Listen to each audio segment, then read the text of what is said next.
start production by the end of the year. The 30,000 barrel per day facility, the first refinery built since independence, is expected to reduce the country's reliance on costly fuel imports. Officials say the project comes at a critical time as the government moves to phase out fuel subsidies, a process that has already sparked deadly protests. Our business reporter Innocent Semosa is in Luanda attending the oil and gas conference, who joins us now to tell us more. Innocent, how are you this morning? Thank you for making time. Bon dia, Asanda. See now my Portuguese is coming all right. Yes, Good okay. morning, colleague. Great. What are officials saying there, Innocent, about how the new Cabinda refinery will impact fuel prices and availability for ordinary Angolans? Yeah, so colleague, this will be the first refinery built since independence, and the country got independence around 1975. And of course, the leaders here, they believe the Cabinda refinery will boost the local production to reduce imports on a fuel. But of course, we do know, colleague, that this project, the initial capacity of this project is around 30,000 barrels per day. And of course, it's set to supply between 5% to 10% of Angola's national fuel demand. And of course, they are of a view that this move is expected to significantly reduce reliance on costly imported fuel. The imports currently account for about 72% of domestic fuel consumption. But also at the center of this, Asanda, is that the issues around improving fuel availability. The project will enhance, of course, national fuel security. The officials emphasizing that locally produced fuel will also stabilize supply and make it more, reliable for Angolians. But also the issues around subsidy and supporting subsidy reforms, and this is some of the issues that the Minister of Oil and Gas, the Minister of Petroleum here, has indicated earlier. But of course, Angola, you would know that it faces out the subsidies, fuel subsidies, a shift that Asanda has, triggered protests in the country. This refinery, of course, many of them believe that it's seen as a strategic build block for ensuring affordable fuel during this transition. But of course, on the flight this morning, in fact, we arrived this morning around 2 a.m. Asanda because Mm-hmm. of flight delays, and we checked in around 2 o'clock in this hotel, and I had a chat with the African Energy Chamber Executive Chairperson, that is NJ Ayuk, who will be part of the speakers there. In fact, I wanted to adject him to do this interview this morning, but he was just too tired to, wake up. But he said that the this refinery is, he says that is a step in the right direction, not only for Angola, but for the region as a whole. So it does seem as though is getting a bit of green light from many leaders who will be participating in this oil and gas conference, Asanda. So, what does it actually mean for the region generally? Yeah, so you would know, Asanda, that Angola, despite being sub-Saharan Africa's second largest oil producer, um, as I've indicated, the challenge is that they import most of its refined petroleum products, and the this means that the Cabina refinery will allow Angola to basically meet part of its own fuel demand locally and ease the pressure on regional fuel supply chain, and this will be um, uh, contributing to the region as a whole, but also stabilizing fuel prices across borders because um, at times fuel can be expensive. By reducing this reliance, Asanda, on expensive imports, in my view, Angola could help stabilize fuel prices domestically, which in turn will reduce, a volatility in cross-border fuel trade, and also, in neighboring countries in the Southern Africa region. But the issues also around support for infrastructure and industrial growth. That's also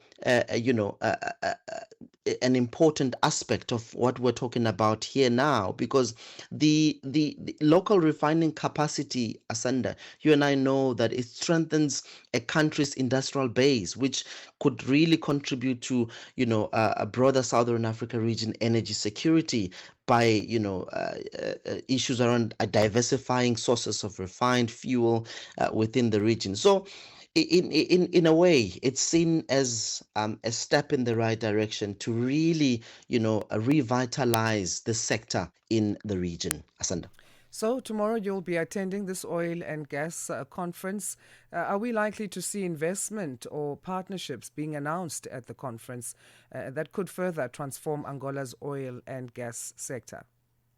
Yeah, indeed, Asanda. So what we're hearing on the ground is that several international independent energy companies, such as Panoro Energy, Mm-hmm. the Recon Africa, the Sanita Energy, these are big companies in the continent, in the world, for that matter. So they confirmed to attend this particular, oil and gas conference, and also the this in a way, it's signaling, a keen interest, Asanda, in upstream exploration and production opportunities in this country. But the issues also around, licensing rounds and attracting upstream framework. So in a way, it does seem as though this year's conference has really attracted a lot of people who are interested in the issues around industry dialogues and deal reforms. This, you would recall that the last one had been designed as a high impact, deal making platform, featuring the big companies and investor briefings, and also the dedicated deal rooms, So it does seem as though this one will be a little bit bigger than the previous one. But again, Asanda, what we wish as journalists is that this should not be another talk shop. They should sit down and get resolutions that are with timelines that are not empty, because Africa cannot wait any longer. We need to get our refineries. We need to get Africa moving.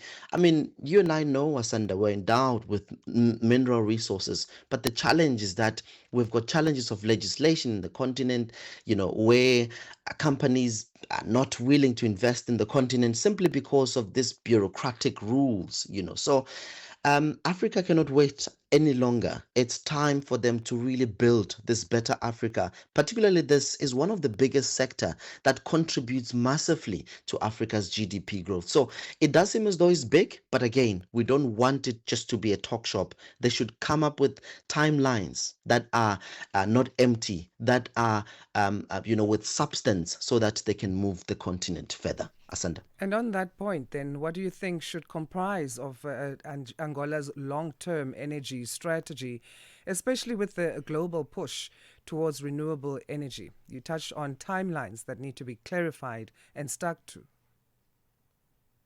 Yeah. So I'm glad, Asanda, we're talking about this, because Mm. the issues around legislation is really a challenge. But if you also take it to up there in East West Africa, your likes of Dangote, they've been having challenges with the issues around regulation. It's only now that Dangote's refinery is up and running, but it took time, not even time, years, for him to basically be allowed to operate because of these back and forth with legislation and government and all of that. So it does waste time in a way. So now going back to your question, you would recall that we spoke about the Cabinda project, which is of course a step in the right direction. In a way, this is a project that is showing momentum, not only for Angola, of course, but for the region as a whole. But this is a major project that is either, um, um, you know, uh, developed, because we know in your intro, as you indicated, Asanda, that it's going to take place later this year, meaning that they could be some of the things that might hinder this project from continuing. So it's later this year. We know that the year is almost done. So therefore, the pressure is on for them to basically come up with the solutions that are, the should I say the promises, for a lack of a better term, to Mm-hmm. continue making sure that we diversify the natural gas and issues around shifting focus on upstream natural gas development and oil production, filters. So these are some of the things that they need to make sure that they're up and running, because it will be very embarrassing for them to say that this will come up later this year, and then come November or December, we're still talking about getting the Cabinda refinery project up and running. It will be very much embarrassing and disappointing, for a lack of a better term. But our hopes is that they'll make sure that this project is up and running later this year, so that really the region can massively benefit from this project. Asanda. What else are you looking forward to there, Innocent, in terms of this oil and gas conference? I know right now you probably want to rest a bit, but what else are you looking forward to?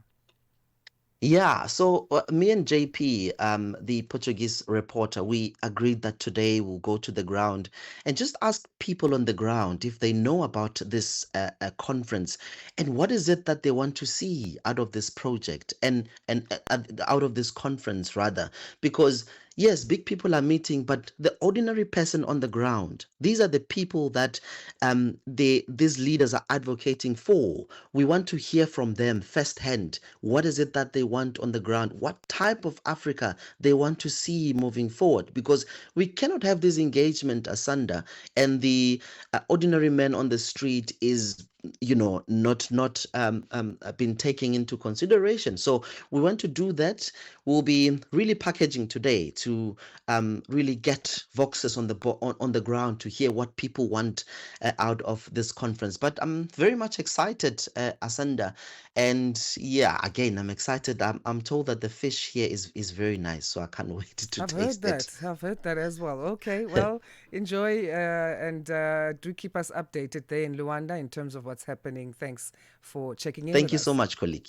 Thank you. Great. That's our business reporter there, Innocent